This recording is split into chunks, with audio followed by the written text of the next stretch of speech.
Fala galerinha do xadrez, tudo beleza? Pessoal, mais uma partida dessa final incrível da FIDE World Cup 2019, a Copa do Mundo aí de xadrez, que garante 2 vagas para o torneio de candidatos, que é o torneio mais importante da FIDE, o torneio mais importante do mundo de xadrez que vai ocorrer em 2020. E o campeão do torneio de candidatos vai desafiar o Magnus Carlsen, o atual campeão mundial, pela disputa valendo o título. A gente está aqui na final então da World Cup. Eu já mostrei uma partida no canal, vitória do Ding Liren na segunda rodada. A primeira rodada terminou no empate, de um total de 4 rodadas. E o que nós vamos ver hoje agora é a terceira rodada. Aqui o Temur Radjabov está nessa situação então, né? Ele não tem nenhuma vitória, apenas um empate. O Ding Liren já tem uma vitória e um empate. Pressão total em cima do Temur Radjabov, um grande mestre fortíssimo aí do Azerbaijão, contra o Ding Liren, o monstro chinês, o dragão chinês. E vamos lá, vamos dar uma olhada nessa partida. O Temur Radjabov abre aqui a partida então com E4, peão do rei, E5, cavalo em F3, cavalo C6, bispo B5, aí a abertura Rui Lopes, abertura espanhola. A6, bispo em A4, cavalo F6, indo para o peão de E4, roque, deixando o peão de E4 em troca aí de uma aceleração no desenvolvimento, o bispo em E7, torre E1, B5 atacando o bispo B3, roque, e aqui um importante lance C3, dando a casa de C2 para o bispo, preparando o centro clássico com D4, né? O avanço tão desejado na Rui Lopes. A partida segue com D5, o ataque Marshall. O Ding Liren fez isso na primeira rodada contra o Temur Radjabov, foi para essa linha do ataque Marshall, que é uma linha bem ardida, com chances para os dois lados, uma linha bem tática, e na primeira rodada a partida acabou no empate. O Ding Liren, claro, se empatar de novo para ele tá bom, mais 2 empates ele garante aí o título, né? Ele garante a vitória da FIDE World Cup 2019. Então ele vai para a mesma linha. Vamos ver até onde repete, né? Porque empatou, o Ding Liren vai mantendo os mesmos lances. E a partida segue exatamente como na primeira rodada. E toma D5, cavalo toma D5 e cavalo toma E5. As pretas sacrificam um peão em troca de um forte ataque na ala do rei. Depois de cavalo toma E5, torre toma E5. O cavalo está atacado, C6 então defendendo, D3 abrindo um pouco para poder jogar e bispo D6. A ideia por trás do ataque Marshall das negras contra a abertura espanhola, né? Então aqui essa torre não está muito bem colocada, né? Não está na sua melhor casa. Ela volta agora para E1 e depois de bispo em F5 as pretas têm as peças pelo preço de um peão aí, as peças em fortes posições de ataque, né? A dama vai se juntar aqui na ala do rei, a torre vai poder se juntar para o ataque, né? Algumas linhas as pretas jogam com F5, então pelo preço de um peão as pretas conseguem um excelente jogo, é muito legal jogar o ataque Marshall. A partida segue com dama em F3, dama em H4, ameaçando agora capturar aqui em H2 com um grande ataque, G3 defendendo e atacando a dama, dama em H3, as pretas aqui ameaçam o bispo G4 e se conseguirem jogar o bispo em F3, acabou, né? Então aqui um ataque forte aqui do Ding Liren e foi exatamente assim que foi jogado na primeira rodada, tá? Então aqui eles estão repetindo os lances. E na primeira rodada o Temur Radjabov aqui de brancas fez o lance cavalo D2 e a partida acabou indo para um empate depois de uma continuação bem ardida, tá? Eu vou passar rapidamente como foi na primeira rodada. Foi com torre de E8, cavalo E4 aí cobrindo. No entanto, esse cavalo agora está cravado, né? Se não está caindo a torre aqui de E1. A partida seguiu com bispo G4 atacando a dama G2. E depois de dama toma G2, rei toma G2, F5, colocando um ataque aqui no cavalo. E o cavalo está cravado, se não perde a torre. E aqui o Temur Radjabov encontra uma continuação bacana com H3, atacando aí o bispo aqui em H5 e agora bispo F4. Um lance bastante interessante atacando o bispo aqui do Ding Liren em D6. Né? Nessa partida, que foi da primeira rodada, a partida seguiu aqui com bispo toma em F4, G toma em F4 e depois de F toma em E4, ganhando uma peça. Na verdade não ganha a peça, porque depois de D toma em E4, o cavalo aqui do Ding Liren também está cravado. Olha que partida interessante que foi essa da primeira rodada, né? E aqui o Ding Liren vai para o lance bispo em F3, olha só, a partida foi bem bonita. Depois de rei toma em F3, torre toma aqui em F4, apoiado pelo instável cavalo de D5. E depois de rei G3, torre toma em E4, eliminando aí o peão que estava atacando o cavalo. E depois da troca aí de torres, a gente ainda teve um final bastante divertido depois de A4, ainda teve muita luta aí no tabuleiro, mas a partida terminou no empate. Tendo esse background, vamos voltar para a partida da terceira rodada. Então, na mesmíssima posição, o Teimur Radjabov não vai para a linha com o cavalo D2, que terminou num empate, e inova aqui com o lance bispo em E3. A gente já tem uma partida diferente da primeira rodada. Bispo toma D3, capturando aí o peão, recuperando o peão sacrificado do ataque Marshall, e agora cavalo D2, desenvolvendo peça. Dama em F5, bispo agora aqui em D4, torre de F em D8, e aqui A4, foi assim que seguiu na partida. H6, H4 aqui pelo Teimur Radjabov, torre de A em C8 aqui, os ataques, né? Já deu uma acalmada aqui na questão dos ataques, o Teimur Radjabov foi bem sucedido em anular aí o ataque das negras, devolveu o peão, conseguiu desenvolver as peças e agora a turma está buscando melhores casas aí para suas peças. Aqui uma troca de damas, dama toma em F5, bispo toma em F5 e agora o cavalo vem para E4, fazendo pressão no bispo de D6. Bispo volta para F8 e agora o cavalo encontra uma boa casa aqui em C5, tá atacando também o peão de A6 e a partida segue com um lance bacana aqui pelo Jinglirin, um lance forte. Como defender o peão de A6? Claro que o Jinglirin defende com o cavalo B4, olha só, defendendo aqui já começa a confusão, né? Ele tá defendendo o peão. E, no entanto, aqui ele não é um sacrifício, né? Porque se o peão captura aqui o cavalo, tá caindo também o bispo em D4, né? Então é interessante aqui a continuação. Não foi assim que seguiu na partida, mas cairia aqui em D4. E depois de cair em A6, bispo toma aqui em B4. São dois ataques em B4, né? A gente teria uma posição equilibrada aí no tabuleiro. Legal, né? Mas depois de cavalo B4 não seguiu-se com a captura do cavalo e seguiu sim com torre aqui em E5, trazendo uma defesa aqui para o cavalo e também atacando o bispo de F5. G6 defendendo o bispo e ameaçando colocar também o bispo em G7. E agora a toma em B5 pelo Teimur Radjabov.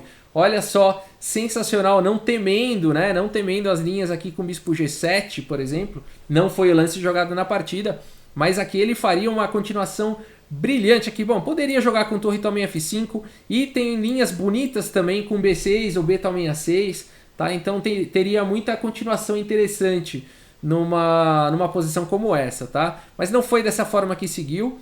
Depois de A toma em B5, então o Jinglirin evita essas linhas complicadas com C toma em B5 e agora o Teimur Radjabov faz um lance fantástico aqui. Ele quer impedir o lance de bispo em G7. Como impedir? Cavalo em E6, olha só, que partida brilhante, que continuação brilhante. Cavalo em E6 então, o cavalo aqui do Jinglirin está atacado, a torre também está atacada. É muita loucura que está acontecendo aqui no tabuleiro. A partida segue com bispo toma em E6, torre toma em E6, F toma em E6, bispo toma em E6 com cheque e aquele cheque que também ataca a torre na sequência. E depois de rei H7, bispo toma em C8, torre toma em C8 e C toma em B4, a gente tem uma posição aonde o Teimur Radjabov tem um peão a mais. Depois dessa confusão toda, um peão a mais. Mas nesse nível, gente, um peão a mais pode ser a diferença, né? E fazer toda a diferença e levar para uma vitória. Tá caindo aqui em B4, Rafael, mas também tá caindo em A6. Então a vantagem de um peão se mantém aqui no tabuleiro, tá? Ô Rafael, mas eu não entendi porque que aquele cavalo lá não tomou de peão, tomou de bispo. Volta aí um pouquinho, vai? Tá bom. Depois de cavalo em E6, aqui não tomou de peão, né? A partida seguiu com bispo toma. Se tivesse tomado aqui de peão, a partida seguiria com torre toma em F5. Olha que bonito, eliminando o defensor aqui de E6. E depois de G toma em F5, por exemplo, bispo toma em E6 com cheque. Esse rei aqui não tem tantas casas, teria apenas H7. O bispo de casas escuras está tirando algumas. E aí depois de rei H7, primeiro o bispo toma em F5. Por que não garfar mais um peãozinho, né? Com cheque. E depois de rei G8, bispo toma C8, torre toma C8 e C toma B4. A gente teria uma continuação onde as brancas teriam 2 peões a mais, tá? Uma continuação bem parecida, mas com a vantagem de 2 peões. Então não foi dessa forma que seguiu, por isso que depois de cavalo E6, não peão, mas bispo toma E6. E aí a gente teve aquela continuação, né? Vamos passar aqui um pouquinho mais rápido. E essa é a posição, então, esse final. E a questão é, será que esse peão a mais aí do Teimur Radjabov vai conseguir fazer a diferença? Será que ele vai conseguir vencer essa partida? Vamos lá. Torre C4 foi jogada aqui pelo Jinglirin, atacando o bispo, atacando o peão. E agora o que jogar? Bispo em F6. O Teimur Radjabov coloca o bispo em segurança e continua pressionando o peão aqui de A6. Bispo G7, esse bispo aqui das brancas é muito forte, se as brancas tomam aqui em A6, partem para um ataque fortíssimo aqui contra o rei adversário, então bispo G7 é um lance necessário. E aqui bispo E7, evitando as trocas, mantendo a defesa do peão. Tudo bem, agora está caindo em E2, mas continua-se com a ameaça lá em A6. Torre C6 defendendo em A6 e agora a torre A2 defendendo o peão. Com essas manobras, o Teimur Radjabov conseguiu manter o seu peão de vantagem. O Ding Liren continua com um peão a menos. A partida segue com rei G8, bispo agora em C5, rei F7, rei G2. E vale dizer que aqui o Teimur Radjabov tinha uns 50 minutos ainda no relógio e o Ding Liren menos de 10. Estava com quase 9 ou 8 por aí. Rei E6, B3, H5, rei F3, rei F5, a turma levando os reis aí para a batalha. Torre D2, bispo agora em E5, impedindo a entrada da torre aqui na casa de D6. A partida segue com torre D5, rei E6. E agora o Ding Liren faz esse lance número 39, que não é o lance mais preciso da posição. Na verdade, rei F6 seria um pouco mais preciso, deixando a casa E6 para a torre. Mas aqui com pouco tempo no relógio, coisa de quase 5 minutos apenas, o Ding Liren precisando chegar no lance 40 para ganhar mais meia hora, faz esse lance impreciso. E agora a vantagem do Teimur Radjabov vai ficando maior ainda, com o rei E4, um rei muito bem colocado, o bispo está atacado 2 vezes. Bispo F6, o Ding Liren ganhou meia hora no relógio, mas está com uma situação problemática aqui no tabuleiro. A partida segue com F4 e agora essa maioria de 3 contra 2 começa a se tornar perigosa. Bispo C3 e aqui o temático F5, né? Esse lance aqui é temático. Toda vez que você tiver com uma maioria, você deve avançar essa maioria. Agora o peão de H5 vai ficar um peão fraco, né, na posição. A partida segue com rei F7, agora torre D7, cheque, jogando o rei cortado na fileira do fundo, agora com rei G8.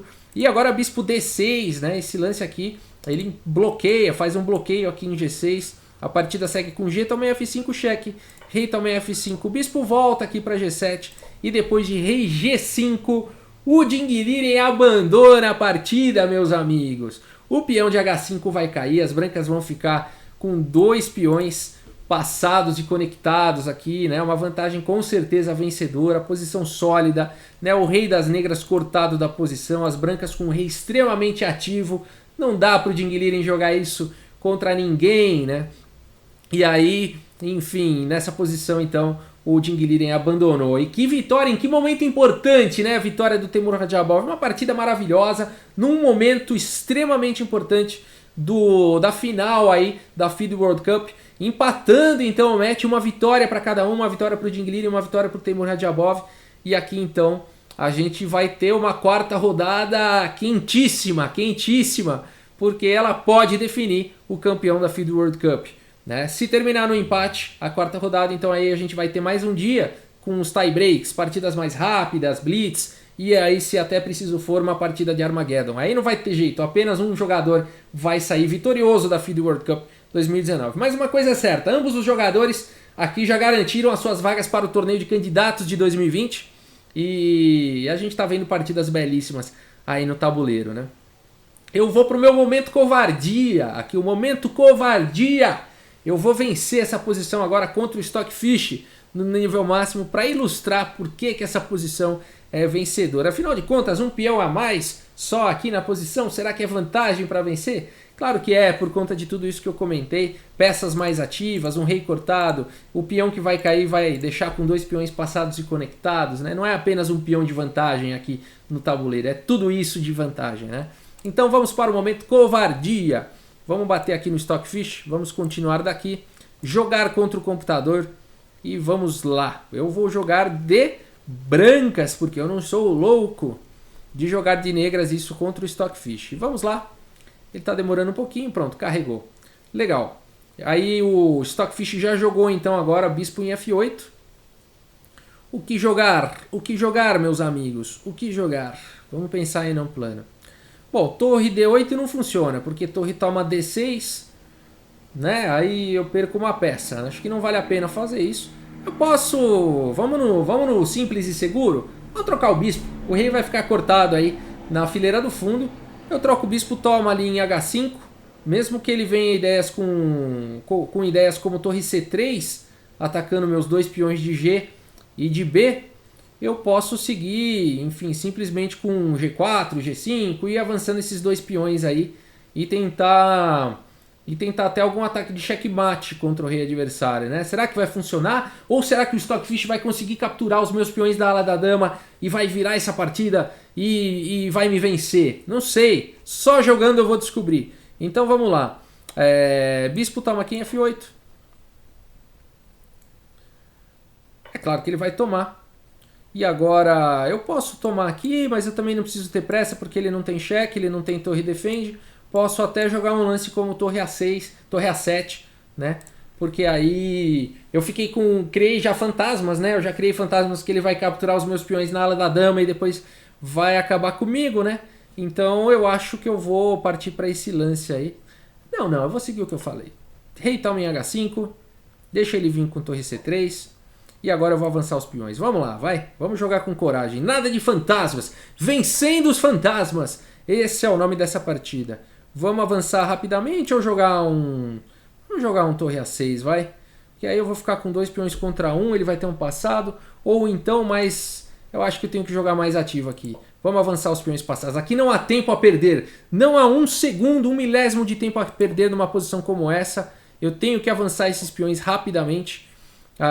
Antes que seja tarde, né? E criar ameaças aqui de checkmate. Eu tenho que jogar agora o rei aqui em G5, passar o peão para poder jogar o rei para H6. Vamos lá, será que vai dar tempo? Ou será que o Stockfish vai me vencer numa posição como essa? Não sei, apenas jogando para descobrir. Se eu jogar agora peão avança, ele vai me dar uns cheques meio chatinhos e tal, né? Depois o rei... Bom, mas tudo bem, vou deixar ele dar cheque. Eu vou colocar esses peões em G6 e H6. E aí ele ia ter que ficar com a torre escrava aqui na fileira do fundo para não tomar checkmate. Legal. O Stockfish igualou a questão material, mas a minha posição ainda está muito boa. E como vencer numa posição como essa? É muito perigoso aqui, temas de afogamento e tudo mais. Então eu tenho que jogar de uma forma simples aqui. Eu acredito que avançar o peão seja uma ideia vencedora, mas tenho minhas dúvidas. Vamos pensar. Aqui é o momento delicado da partida. Torre A7. Vamos fazer o seguinte. Vamos para cima desses peões que estão fracos. O rei dele tá cortado, né? A torre se me der cheque eu vou para H6 ameaçando checkmate. Aí que ele tá ferrado mesmo. Então a torre dele tá escravo aí na fileira do fundo. Eu vou jogar com torre em A7. Eu vou papar esses peões antes que eu me complique. E aí depois a gente volta para esse final aqui sem os dois peões das negras e eu tento vencer esse final. Toma cuidado para não afogar ele, porque ele tenta afogar esses tipos de finais aí. Vamos lá. Deu cheque. Aqui eu vou avançar. Estou ameaçando checkmate. Ele defendeu. E agora o primeiro peão se vai aqui na posição. E vamos capturar o segundo peão, hein? Vamos capturar aqui o segundo peão. Mais uma vez, ele não pode largar a torre, senão vai levar checkmate. E tá dando certo a nossa estratégia de capturar os dois peões. Primeiro objetivo foi conquistado. A torre dele continua escrava da fileira do fundo. E agora a gente pode pensar com mais calma aqui na estratégia, né? Não, eu me lembro que eu já joguei esse final e não vale a pena subir os peões. Primeiro a gente tem que tirar o rei dele das colunas G e H. Tem que jogar esse rei lá para a coluna F. Senão ele tem tema de afogamento aqui. Vamos pensar como a gente pode fazer isso. Bom, rei G5 ele vai dar cheque e tal. Então talvez aqui jogar com torre na sétima. Vamos lá, vamos jogar torre na sétima. Se não der, a gente muda. Vamos jogar aqui com torre na sétima. E agora eu estou pensando em jogar... Agora eu estou pensando em fazer o quê? Rei G5, rei F6. Ele vai ficar me dando alguns cheques. Eu acho que a ideia é essa. Rei G5, rei F6... Calma aí, ou torre cheque agora. Torre cheque, rei H8... Torre F7. Não, rei volta. Torre G7, rei H8. Torre H7. Torre H7, rei G8, G7. Torre cheque. E aí cai minha torre. Não vai funcionar. Não vai funcionar. Então, torre. Como ganhar esse final?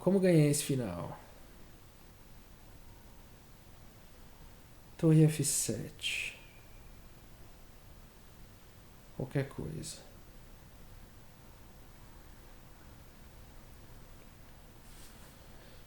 Como que eu tiro o rei dele das colunas G e H? Esse que é o fato. Porque se eu vou com H6, H7, o rei dele afoga. Se eu for com H6, G7, depois fica difícil também. Eu tenho que tirar o rei dele.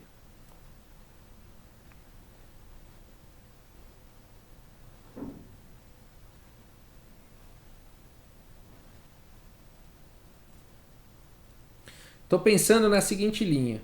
Colocar de algum jeito a minha torre aqui em E5. Colocar a minha torre aqui em E5. Jogar aqui o rei em G5. Rei F6. Mas aí o rei dele vem para G7.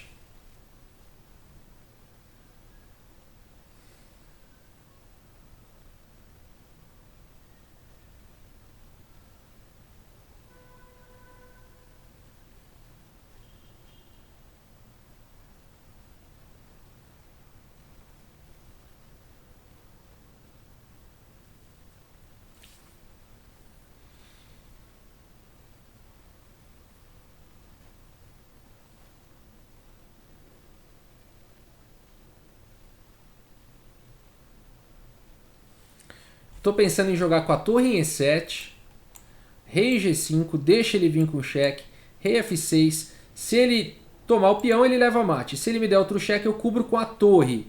E aí eu consigo pelo menos avançar o peão para H6, e aí eu me viro depois. Aí eu não vou avançar de novo, mas pelo menos a gente atinge mais um objetivo. Bom, esse lance aí, eu acho que já perde, né? Deixa eu ver uma coisa aqui. Torre F7... Torre H7, G8. Não, tudo bem. Aqui ele segura mais um pouco. Que avançar agora é loucura, né? Avança e tal, empata. Vamos dar um cheque e vir com o rei para G5.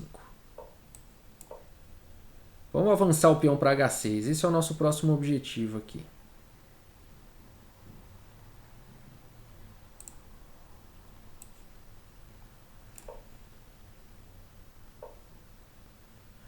Aqui ele não pode tomar o meu peão de H, mas agora ele vai ficar dando cheque, né?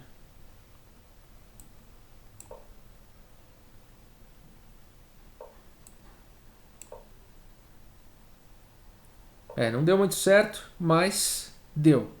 Se eu avançar o peão para H6 agora, ele vai começar a me dar um monte de cheque. Eu vou ter que levar o rei lá para a coluna C, e aí ele volta o torre lá para a oitava horizontal. E aí o que eu faço numa situação como essa? Tem que tentar subir o meu rei o máximo possível e trocar as torres, né? Será que vai dar certo?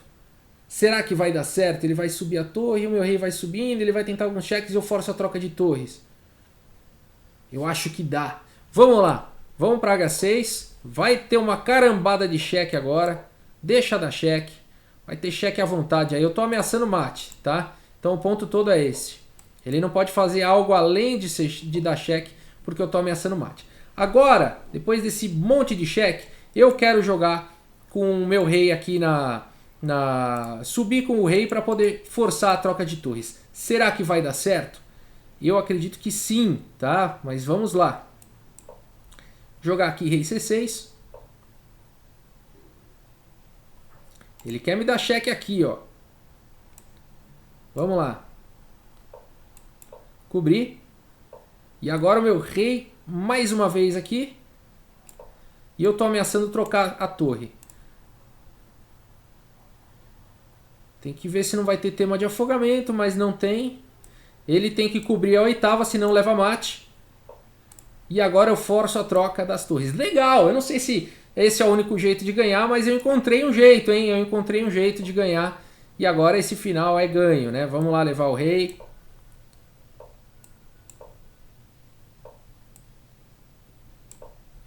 Legal, legal, legal. Aqui não tem mais jeito, né? Não tem como segurar. Bacana, fiquei feliz que deu certo, hein? Agora eu descobri mais um jeito legal. Então eu posso, olha só a estratégia, eu posso avançar, deixar os meus peões em G6 e H6, né? Deixa eles quietos lá, o próximo avanço é perigoso. E aí eu parto para cima de trocar a torre. Eu não sei se esse é o único jeito, mas a gente descobriu que funciona, né? Se funcionou contra o Stockfish, funcionaria contra qualquer jogador, né? Legal. Aqui, enfim, aqui é terminar aqui, não tem muito segredo, né? Vamos com duas damas, vai. Vamos, já que é o momento covardia, vamos pra covardia suprema, né? Vamos com duas damas aí, cheque. Escadinha é muito feio. Muito feio, né? Não tô nem aí. Vamos fazer feio mesmo.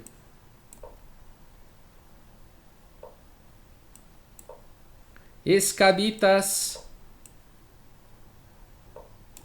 Beleza, beleza, é isso. Gente, foi por isso, né, que o Dinguilir abandonou, né? Nessa posição aqui é vitória total do Teimur Radjabov aqui de brancas, né? Indiscutível, né? O peão de H vai cair, né? E vai para um final vantajoso. Esses dois peões aí fazem toda a diferença, né? Então, por isso que o Dinguilir abandonou, tá? Mas só recapitulando aí a técnica, né? Que a gente conseguiu, uma das técnicas que a gente conseguiu descobrir aqui foi trocar e ir para esse final, né? Deixa as pretas capturarem os dois peões aí da ala da dama, igualou a questão material, mas agora a gente começa a ter alguns ataques aí de checkmate, né? Então aqui, primeiro objetivo, não dá mole, né? Não vamos dar mole, vamos para cima desses peões, eles vão cair um por um, porque a torre está escrava, então oitava horizontal, então não tem jeito aí, né? A torre tem que ficar aguardando a oitava horizontal, senão vai levar checkmate. E aí os peões caem um por um. Feito isso, o que fazer, né? Bom, muita gente tenta jogar com o avanço aqui dos dois peões, duas vezes o peão. Isso pode cair em temas de afogamento, tá? Então tem que tomar cuidado. Aqui uma das continuações que a gente conseguiu aqui foi realmente avançar. Aqui eu me confundi um pouco, né? Aí acertou a mão de novo e avançamos para H6. Aqui a ameaça é checkmate. A torre está escrava. Aqui ele começou a me dar um monte de cheque. E a ideia então é realmente ir com o rei para apoiar a subida da torre, para forçar a troca de torres, né? Então aqui ele tentou ainda um recurso de cheque e aí ele poderia empatar a partida. A torre não permite e agora o rei C7 não tem mais como evitar a troca de torres, porque depois de cheque e torre cobre, a minha ameaça é checkmate, né? Ou então capturar a torre dele. Então ele não pode, por exemplo, jogar um lance como torre 6 para partir para cima dos meus peões, se não mate. E aqui eu forço a troca, então, com torre D8, e aí esse final é vencedor, né? Esse final não tem como o rei ir para cima de dois peões, né? Esse final é vencedor. E aí a gente viu aí a continuação. E a covardia suprema se consolidou, né? Pessoal, muito obrigado pela audiência, um grande abraço para todos vocês e até a próxima. Valeu, gente!